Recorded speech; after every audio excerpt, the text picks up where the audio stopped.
ओम नमः शिवाय। दोस्तों, कैसे हैं आप? आपका बहुत बहुत स्वागत है। एक बड़ी खूबसूरत बात कही गई है कि हर समस्या का समाधान है, बस ढूंढने की जरूरत है। इसका मतलब यह है कि जिंदगी में कोई भी चुनौती, कोई भी ताला ऐसा नहीं है जिसकी चाबी ना बनी हो। हमें बस सही नजरिए, थोड़ी हिम्मत और रचनात्मकता के साथ उस चाबी को, उस समाधान को खोजने की कोशिश करनी होती है। और आज हम और आप मिलकर ज्योतिष के उजाले में उन्हीं समाधानों और संभावनाओं को खोजने वाले हैं, खासकर मेरे वृषभ राशि के दोस्तों के लिए। हम जानेंगे कि साल 2025 के आखिरी 3 महीने यानी अक्टूबर, नवंबर और दिसंबर आपके लिए अपनी पोटली में क्या सौगातें या क्या चेतावनियां लेकर आ रहे हैं। हम आपके जीवन के हर एक जरूरी पहलू पर बहुत गहराई से बात करेंगे, चाहे वो आपकी सेहत हो, आपके करियर की गाड़ी हो, आपकी आर्थिक स्थिति का मीटर हो, आपके परिवार और प्रेम के रिश्ते हों, या फिर आपकी किस्मत का सितारा हो। और मैं आपको विश्वास दिलाता हूं कि ये सारी बातचीत पूरी तरह से उन ग्रहों की चाल पर आधारित होगी जो इस दौरान आपकी जिंदगी की पटकथा लिखने वाले हैं। तो चलिए, अपनी कुल्सी की पेटी बांध लीजिए और मेरे साथ इस गहरी ज्योतिषीय यात्रा पर चलिए, ये जानने के लिए कि आने वाले 3 महीने आपके लिए क्या कुछ खास लेकर आ रहे हैं। वृषभ राशि वालों, इन 3 महीनों की कहानी को अगर हमें ठीक से समझना है तो सबसे पहले इसके मुख्य किरदारों को समझना होगा। और इस कहानी के जो 2 सबसे बड़े और सबसे प्रभावशाली पात्र हैं वो है कर्म फलदाता शनिदेव और ज्ञान एवं भाग्य के कारक देवगुरु। अब इसे जरा ध्यान से समझिए। शनि आपके लिए केवल एक ग्रह नहीं है, वे आपके भाग्य स्थान यानी 9वें भाव और कर्म स्थान यानी 10वें भाव दोनों के मालिक हैं। यानी आपकी किस्मत की डोर और आपके काम की पतंग दोनों की चाबी शनिदेव के हाथ में है। और बृहस्पति, वो आपके लाभ स्थान यानी 11वें भाव और आपके जीवन में अचानक होने वाली घटनाओं के स्थान यानी 8वें भाव के स्वामी हैं। अब देखिए, इस तिमाही की सबसे बड़ी और पहली घटना घटित हो रही है 4 अक्टूबर 2025 को। इस दिन शनिदेव आपके लाभ स्थान में रहते हुए देवगुरु बृहस्पति द्वारा शासित नक्षत्र पूर्वा भाद्रपद में प्रवेश करेंगे। ये कोई मामूली ज्योतिषीय घटना नहीं है, ये एक असाधारण घटना है। इसका सीधा सीधा अर्थ यह है कि कर्म और भाग्य का स्वामी ग्रह अब ज्ञान और लाभ के स्वामी ग्रह के प्रभाव में आकर अपना फल देगा। ये एक ऐसा शक्तिशाली योग बन रहा है जो ये सुनिश्चित करता है कि आपके द्वारा किया गया हर कर्म, आपकी हर मेहनत अब सीधे सीधे लाभ और भाग्य वृद्धि में परिवर्तित होगी। ये इस तिमाही का फाउंडेशनल थीम है, यानी पूरी कहानी इसी नींव पर खड़ी होगी। अब कहानी में दूसरा बड़ा मोड़ आता है 18 अक्टूबर 2025 के आसपास। इस दिन देवगुरु बृहस्पति आपके दूसरे भाव से निकलकर तीसरे भाव में गोचर करेंगे और तीसरे भाव से गुरु अपनी 9वीं यानी सबसे शुभ दृष्टि से सीधे आपके 11वें भाव में बैठे शनिदेव को देखेंगे। ज्योतिष में देवगुरु बृहस्पति की दृष्टि को अमृत तुल्य यानी अमृत की बूंदों के समान माना गया है। ये दृष्टि शनिदेव के कारण जो भी देरी, जो भी संघर्ष या जो भी निराशा आपको अब तक महसूस हो रही थी, उस पर एक ठंडे मरहम की तरह काम करेगी। यह आपके लाभ की गति को कई गुना बढ़ा देगी और आपकी बड़ी बड़ी इच्छाओं की पूर्ति के लिए जो दरवाजे अब तक बंद थे, उन्हें खोल देगी। इसके बाद 28 नवंबर 2025 को शनिदेव जो अब तक वक्री यानी उल्टी चाल चल रहे थे, वे मार्गी यानी सीधी चाल चलने लगेंगे। इसे ऐसे समझिए जैसे कोई ट्रेन स्टेशन पर रुकी हुई थी या बहुत धीरे धीरे रेंग रही थी और अब उसे ग्रीन सिग्नल मिल गया है और वो अपनी पूरी रफ्तार पकड़ लेगी। आपके करियर, आपके लाभ, आपकी योजनाओं से जुड़ी हर चीज में जो एक ठहराव सा आ गया था, वो समाप्त हो जाएगा और चीजें तेजी से आगे बढ़ेंगी। और अंत में 5 दिसंबर 2025 को देवगुरु बृहस्पति वक्री होकर वापस आपके दूसरे भाव यानी धन और परिवार के भाव में लौट आएंगे। ये एक सोने पर सुहागा जैसी स्थिति है। गुरु का धन भाव में वापस आना ये सुनिश्चित करेगा कि इस तिमाही में आपने जो भी लाभ कमाया है वो अब धन संचय में बदलेगा, आपके बैंक बैलेंस को बढ़ाएगा और परिवार में सुख शांति और मांगलिक कार्यों का आयोजन कराएगा। इन बड़े ग्रहों के साथ साथ हमें छोटे लेकिन तेज गति वाले ग्रहों पर भी नजर रखनी होगी। अक्टूबर के महीने में सूर्य, मंगल और बुध का आपके 6ठे भाव से गोचर करना आपको शत्रुओं पर विजय, कानूनी मामलों में सफलता और स्वास्थ्य में सुधार का एक बड़ा अवसर देगा। लेकिन एक चेतावनी भी है। 27 अक्टूबर के बाद मंगल का आपके 7वें भाव में जाना रिश्तों में आग लगा सकता है, इसलिए वहां हमें अत्यधिक सावधानी बरतनी होगी। तो कुल मिलाकर ये 3 महीने एक ऐसी यात्रा है जो आपको संघर्ष की गलियों से निकालकर सफलता के हाईवे की ओर ले जाएगी। बस आपको हर मोड़ पर थोड़ा जागरूक और सावधान रहना है। चलिए, अब हम आपके जीवन के हर एक क्षेत्र पर इन ग्रहों के प्रभाव को और भी ज्यादा गहराई से तारीखों के साथ समझते हैं। वृषभ राशि वालों, ये तिमाही आपको सबसे पहला संदेश यही दे रही है कि पहला सुख निरोगी काया। आपको अपने स्वास्थ्य को अपनी लिस्ट में सबसे ऊपर रखना होगा, विशेषकर अक्टूबर के महीने में। अक्टूबर का महीना स्वास्थ्य की दृष्टि से सबसे ज्यादा चुनौतीपूर्ण है। ज्योतिषीय आंकड़ों के अनुसार इस महीने बुध, शुक्र, सूर्य और मंगल की स्थिति आपके लिए अनुकूल नहीं है। इसका प्रभाव सीधे आपके पाचन तंत्र पर पड़ सकता है। आपको एसिडिटी, पेट में जलन और अपच जैसी समस्याओं का सामना करना पड़ सकता है। इसका कारण है ग्रहों की उग्र प्रकृति। इसलिए आपको सलाह दी जाती है कि इस महीने बहुत ज्यादा गर्म तासीर वाली चीजें, तला हुआ, मसालेदार और भारी भोजन करने से पूरी तरह बचें। यह समय मानसिक तनाव भी दे सकता है। महीने के मध्य में एक सकारात्मक बदलाव आएगा। 16 अक्टूबर को जब सूर्य आपके छठे भाव में प्रवेश करेंगे तो छठे भाव को ज्योतिष में रोग, शत्रु और ऋण का भाव कहा जाता है। सूर्य, जो स्वास्थ्य के कारक हैं, जब इस भाव में आते हैं तो वे इन सभी नकारात्मक चीजों को जला देते हैं। इसलिए यदि आप किसी पुरानी बीमारी से परेशान थे तो इस एक महीने की अवधि में आपको उससे काफी राहत मिल सकती है। यह शत्रुओं पर विजय का भी समय है। लेकिन 27 अक्टूबर के आसपास आपको न केवल अपने बल्कि अपने जीवन साथी या पार्टनर के स्वास्थ्य का भी विशेष ध्यान रखना होगा। नवंबर का महीना अक्टूबर की तुलना में काफी बेहतर रहेगा। आपको स्वास्थ्य संबंधी समस्याओं से उबरने में मदद मिलेगी। दिसंबर का महीना सामान्यतः स्थिर रहेगा, लेकिन 15 दिसंबर के बाद आपको नाक, कान और गले से संबंधित कुछ परेशानियां हो सकती हैं। यदि आपको पहले से ब्लड प्रेशर या शुगर जैसी कोई समस्या है तो दिसंबर के दूसरे भाग में बिल्कुल भी लापरवाही न बरतें। बुध की कमजोर स्थिति के कारण त्वचा संबंधी एलर्जी या इन्फेक्शन के प्रति भी आपको सजग रहना होगा। करियर के लिहाज से ये तिमाही आपके लिए कर्म ही पूजा है के सिद्धांत को चरितार्थ करने वाली है। सफलता मिलेगी, लेकिन शॉर्टकट से नहीं, बल्कि मेहनत और स्मार्ट वर्क के संयोजन से। पूरे समय आपके 10वें यानी कर्म भाव में राहु विराजमान रहेंगे। राहु आपको लीक से हटकर सोचने की क्षमता देंगे। आप हार्ड वर्क से ज्यादा स्मार्ट वर्क पर ध्यान केंद्रित करेंगे और अपने काम को जल्दी और प्रभावी ढंग से पूरा करने के नए तरीके खोज निकालेंगे। इसकी वजह से आपको अपने कार्य क्षेत्र में प्रशंसा और एक अलग पहचान मिल सकती है। लेकिन राहु का एक नकारात्मक पक्ष भी है। ये आपको जिद्दी बना सकता है और आप अपनी गलतियों को मानने से कतरा सकते हैं। इस प्रवृत्ति से आपको बचना होगा। नौकरी पेशा लोगों के लिए नवंबर का महीना थोड़ा मुश्किल भरा हो सकता है।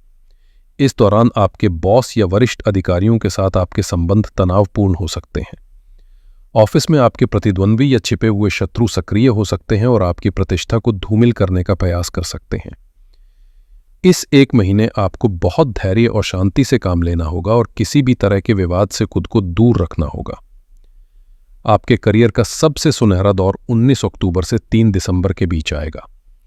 इस समय देवगुरु बृहस्पति की अमृत दृष्टि आपके लाभ स्थान और भाग्य स्थान पर होगी। यदि आप प्रमोशन का इंतजार कर रहे थे तो समझिए कि वो फाइल जिस पर धूल जम रही थी, अब उस पर सीनियर की नजर पड़ेगी और उस पर हस्ताक्षर होने के योग बनेंगे। अगर आप नौकरी बदलना चाहते हैं या नई नौकरी की तलाश में हैं तो ये अवधि आपके लिए किसी वरदान से कम नहीं है। आपको अच्छे अवसर प्राप्त होंगे। करियर में जो भी रुकावटें थीं वे 28 नवंबर के बाद पूरी तरह से समाप्त हो जाएंगी, जब आपके कर्म और भाग्य के स्वामी शनि देव मार्गी हो जाएंगे। इसके बाद आपके काम तेजी से बनेंगे, प्रोजेक्ट्स को मंजूरी मिलेगी और विदेश से जुड़े कामों में भी सफलता के दरवाजे खुलेंगे। आर्थिक दृष्टिकोण से ये तिमाही आपके लिए एक शानदार सौगात लेकर आ रही है। ये धन कमाने और उसे बचाने दोनों के लिए उत्तम है। आपकी आय में वृद्धि का पहला संकेत 9 अक्टूबर को मिलेगा, जब धन और विलासिता के कारक ग्रह शुक्र आपके 5वें भाव में गोचर करेंगे। 5वें भाव से शुक्र सीधे आपके 11वें यानी आय के भाव को देखेंगे। यह आपकी आय में एक महत्वपूर्ण उछाल ला सकता है या आपको आय का कोई नया स्रोत मिल सकता है। 2 नवंबर को शुक्र अपनी ही राशि तुला में आपके 6ठे भाव में प्रवेश करेंगे। 6ठा भाव ऋण का होता है। शुक्र का यहां आना आपको किसी पुराने कर्ज से मुक्ति दिला सकता है। अगर आपका पैसा कहीं फंसा हुआ था या किसी को उधार दिया हुआ था तो उसे वापस पाने के लिए ये एक बहुत ही अच्छा समय है। इस तिमाही का सबसे बड़ा आर्थिक धमाका 5 दिसंबर को होगा, जब देवगुरु बृहस्पति वक्री होकर आपके दूसरे भाव यानी धन, वाणी और परिवार के भाव में वापस लौटेंगे। बृहस्पति धन के सबसे बड़े कारक हैं। उनका धन भाव में वापस आना आपके बैंक बैलेंस को तेजी से बढ़ाएगा। ये समय धन संचय यानी सेविंग्स के लिए, किसी बड़ी संपत्ति में निवेश करने के लिए या पारिवारिक व्यवसाय को आगे बढ़ाने के लिए अत्यंत शुभ है।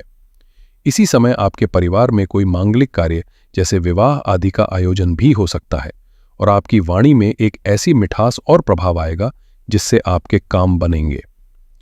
4 अक्टूबर से शनि का बृहस्पति के नक्षत्र में होना और 20 दिसंबर से शुक्र का 8वें भाव में गोचर करना आपको लॉटरी, सट्टा या किसी विरासत से आकस्मिक और अप्रत्याशित धन लाभ होने का भी एक मजबूत संकेत दे रहा है। रिश्तों के कैनवास पर यह तिमाही बहुत सारे गहरे और तीव्र रंग भरने वाली है, जिसमें प्रेम भी है, आकर्षण भी है और टकराव की चेतावनी भी है। अगर आप सिंगल है और जीवन में किसी खास व्यक्ति का इंतजार कर रहे हैं तो आपका इंतजार 9 अक्टूबर को खत्म हो सकता है। प्रेम के ग्रह शुक्र का आपके 5वें यानी प्रेम के भाव में आना आपकी रोमांटिक लाइफ को सक्रिय कर देगा। आपकी सोशल लाइफ में, किसी फंक्शन में या हो सकता है काम के सिलसिले में ही आपकी मुलाकात किसी ऐसे व्यक्ति से हो सकती है जिसके प्रति आप एक गहरा आकर्षण महसूस करेंगे। नवंबर का महीना प्रेम संबंधों के लिए थोड़ा कठिन रहेगा। ग्रहों की ऊर्जा के कारण आप दोनों के बीच अहंकार का दिसंबर के अंत में आपको बहुत सावधान रहना होगा। किसी गुप्त संबंधी या छिपी हुई बात के उजागर होने का खतरा है जो आपके रिश्ते में भूचाल ला सकता है। अब बात करते हैं वैवाहिक जीवन की। वृषभ राशि वालों, इस तारीख को अपने कैलेंडर में लाल स्याही से मार्क कर लीजिए, 27 अक्टूबर। इस दिन ऊर्जा, क्रोध और आक्रामकता के ग्रह मंगल आपके 7वें भाव यानी विवाह और साझेदारी के भाव में प्रवेश करेंगे। 7वां भाव शांति, समझौता और कूटनीति का होता है। जब मंगल जैसा सेनापति ग्रह इस भाव में आता है तो वो शांति से नहीं बल्कि अपने तरीके से चीजों को चलाना चाहता है। इससे आपके और आपके जीवन साथी के बीच भयंकर लड़ाई झगड़े, अहंकार का टकराव और आक्रामकता देखने को मिल सकती है। ये अवधि विशेष रूप से 27 अक्टूबर से 16 नवंबर तक आपके वैवाहिक जीवन के लिए सबसे संवेदनशील और विस्फोटक है।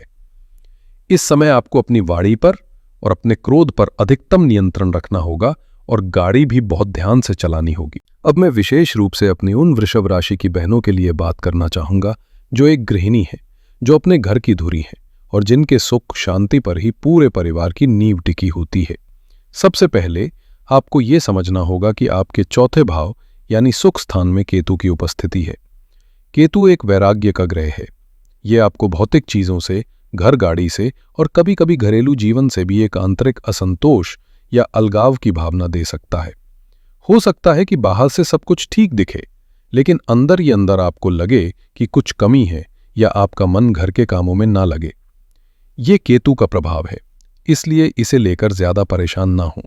अक्टूबर का महीना आपके लिए मिले जुले प्रभाव लेकर आएगा। 9 अक्टूबर से जब शुक्र आपके 5वें भाव यानी संतान के भाव में आएंगे तो आपका समय बच्चों के साथ बहुत अच्छा बीतेगा। आप उनके साथ किसी क्रिएटिव एक्टिविटी में शामिल हो सकती हैं, उनकी पढ़ाई में मदद कर सकती हैं और उनसे आपको बहुत खुशी और स्नेह मिलेगा। घर को सजाने, संवारने या कुछ नया पकाने में भी आपका मन लगेगा। लेकिन महीने के अंत में 27 अक्टूबर के बाद जब मंगल आपके पति के भाव यानी 7वें भाव में प्रवेश करेंगे तो घर का माहौल तनावपूर्ण हो सकता है। हो सकता है कि आपके पति अपने काम के तनाव या किसी बाहरी दबाव के कारण घर पर गुस्सा दिखाएं या चिड़चिड़े रहें। आपको इस समय बहुत धैर्य और समझदारी से काम लेना होगा। नवंबर का महीना आपकी सहनशीलता की सबसे बड़ी परीक्षा ले सकता है। मंगल पूरे महीने आपके 7वें भाव में रहेंगे, जिससे पति पत्नी के बीच बहस और झगड़े चरम पर पहुंच सकते हैं। ये अहंकार के टकराव का समय है। आपको लगेगा कि आपकी बात नहीं सुनी जा रही है और आपके पति को लगेगा कि आप उन्हें नहीं समझ रही है। मेरी सलाह है कि इस महीने किसी भी बात को तूल ना दें और शांति बनाए रखने की पूरी कोशिश करें। 26 नवंबर के बाद जब शुक्र 7वें भाव में आएंगे तो स्थिति में कुछ सुधार होना शुरू होगा और सुलह की गुंजाइश बनेगी। दिसंबर का महीना आपके चेहरे पर मुस्कान वापस लेकर आएगा। इस महीने की सबसे अच्छी बात है 5 दिसंबर को देवगुरु बृहस्पति का आपके दूसरे भाव यानी कुटुंब के भाव में लौटना। गुरु का यहां आना परिवार में चल रहे सभी मनमुटाव और कलह को समाप्त कर देगा। घर में शांति का माहौल बनेगा।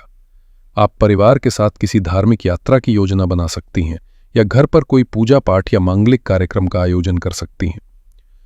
पति के साथ संबंधों में जो कड़वाहट आ गई थी वो भी मिठास में बदल जाएगी। इस तिमाही में आपका भाग्य मेहनत के पीछे पीछे चलेगा। अक्टूबर और नवंबर में आपको सिर्फ किस्मत के भरोसे नहीं बैठना है। आपके भाग्य का मीटर सही मायने में 19 अक्टूबर के बाद बढ़ना शुरू होगा, जब गुरु की दृष्टि आपके भाग्य स्थान पर पड़ेगी। इससे आपके पिता के साथ संबंध सुधरेंगे और उनके स्वास्थ्य में भी लाभ होगा। भाग्य का सबसे मजबूत साथ आपको 1 दिसंबर से 15 दिसंबर के बीच मिलेगा। ये इस तिमाही का वो सुनहरा पखवाड़ा है जब आप कोई भी नया या महत्वपूर्ण काम शुरू कर सकते हैं। छात्रों के लिए ये समय मिला जुला रहेगा। अक्टूबर महीने की शुरुआत पढ़ाई के लिए बहुत अच्छी है। एकाग्रता बनी रहेगी, लेकिन 24 अक्टूबर के बाद ध्यान बुरी तरह भटक सकता है। नवंबर का महीना छात्रों के लिए मुश्किलों और चुनौतियों भरा रहेगा। दिसंबर महीने का आखिरी सप्ताह, विशेष रूप से 29 दिसंबर के आसपास का समय उन छात्रों के लिए असाधारण रूप से अच्छा है जो रिसर्च, मेडिकल, ज्योतिष जैसे गूढ़ विषयों में हैं या विदेश में पढ़ाई के लिए कोई परीक्षा दे रहे हैं। तो दोस्तों, आइए इस पूरी चर्चा को संक्षेप में समझते हैं। अक्टूबर का महीना आपको स्वास्थ्य पर ध्यान देने, शत्रुओं पर विजय पाने और आय बढ़ाने के अवसर दे रहा है। नवंबर का महीना आपके धैर्य की परीक्षा लेगा, विशेष रूप से आपके करियर और रिश्तों में। और दिसंबर का महीना आपके लिए आर्थिक समृद्धि, रुके हुए कामों में गति और पारिवारिक सुख का वरदान लेकर आएगा।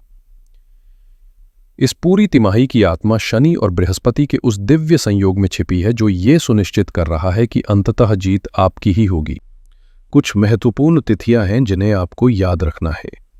4 अक्टूबर, 9 अक्टूबर, 18 से 19 अक्टूबर, 27 अक्टूबर, 22 नवंबर और 5 दिसंबर। इन तिथियों पर होने वाले बदलाव आपके जीवन को दिशा देंगे। इस पूरी अवधि में आपका सबसे बड़ा शत्रु आपका अपना क्रोध और आपकी वाणी हो सकती है। 27 अक्टूबर के बाद मंगल की स्थिति आपको आक्रामक और राहु की स्थिति आपको जिद्दी बना सकती है। अगर आपने इन 2 चीजों पर नियंत्रण कर लिया तो आप इस तिमाही के विजेता होंगे। इन ग्रहों की ऊर्जा को संतुलित करने और शुभ फलों को बढ़ाने के लिए आप ये कुछ सरल और शक्तिशाली उपाय कर सकते हैं। पहला उपाय है सूर्य देव को अर्घ्य देना। सूर्य ग्रहों के राजा हैं जो आपके आत्मविश्वास और अधिकार का प्रतिनिधित्व करते हैं। प्रतिदिन सुबह स्नान के बाद तांबे के लोटे में जल भरकर उगते हुए सूर्य को अर्घ्य दे। जल में 1 चुटकी हल्दी मिलाना और भी शुभ रहेगा। ये उपाय आपके आत्मविश्वास को बढ़ाएगा और कार्य क्षेत्र में आने वाली बाधाओं को दूर करेगा। दूसरा उपाय है हनुमान जी की उपासना। मंगल की उग्र ऊर्जा को शांत करने के लिए सबसे अच्छा उपाय है हनुमान जी की शरण में जाना। हर मंगलवार और शनिवार को हनुमान चालीसा का पाठ करें। ये आपको अनावश्यक क्रोध, विवाद और दुर्घटनाओं से बचाएगा। तीसरा उपाय है बुध देव के लिए दान और मंत्र का।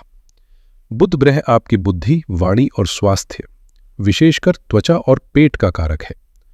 इसकी कमजोर स्थिति को मजबूत करने के लिए हर बुधवार को हरी मूंग दाल का दान किसी जरूरतमंद को करें। साथ ही ओम ब्राम ब्रिंग ब्रॉम सह बुधाय नमः मंत्र का 108 बार जाप करें। चौथा उपाय है मां लक्ष्मी की कृपा पाने का। शुक्र आपके लग्न के स्वामी हैं और धन, प्रेम और सुख के कारक हैं। उनकी कृपा पाने के लिए हर शुक्रवार को मां लक्ष्मी की तस्वीर या मूर्ति पर एक गुलाब का फूल और थोड़ा इत्र यानी परफ्यूम अर्पित करें। और 5वां उपाय है शनि देव को प्रसन्न करने का। शनि आपके भाग्य और कर्म के स्वामी हैं। उनका आशीर्वाद पाने के लिए हर शनिवार को या तो काले तिल का दान करें या सूर्यास्त के बाद किसी पीपल के पेड़ के नीचे सरसों के तेल का दीपक जलाएं। ये आपके जीवन में आ रही रुकावटों को दूर करेगा। तो वृषभ राशि वालों, ये था आपके लिए आने वाले 3 महीनों का एक विस्तृत और गहरा ज्योतिषीय मार्गदर्शन। याद रखिएगा, ग्रह आपको अवसर भी दिखाते हैं और चुनौतियां भी, लेकिन उन अवसरों का लाभ उठाना और उन चुनौतियों को पार करना आपकी अपनी इच्छा शक्ति और आपके कर्मों पर निर्भर करता है। ये समय आपके लिए अपने जीवन को एक नई और सकारात्मक दिशा देने का है। आशा करता हूं कि ये जानकारी आपको आने वाले समय की योजना बनाने में मदद करेगी और आपका मार्गदर्शन करेगी। यदि आपको ये वीडियो अच्छी लगी हो, यदि आपको इससे कोई मूल्यवान जानकारी मिली हो, तो कृपया इस वीडियो को लाइक करें, इसे अपने दोस्तों और परिवार के सदस्यों के साथ शेयर करें और इस आध्यात्मिक यात्रा में मेरे साथ बने रहने के लिए चैनल को सब्सक्राइब करना ना भूलें।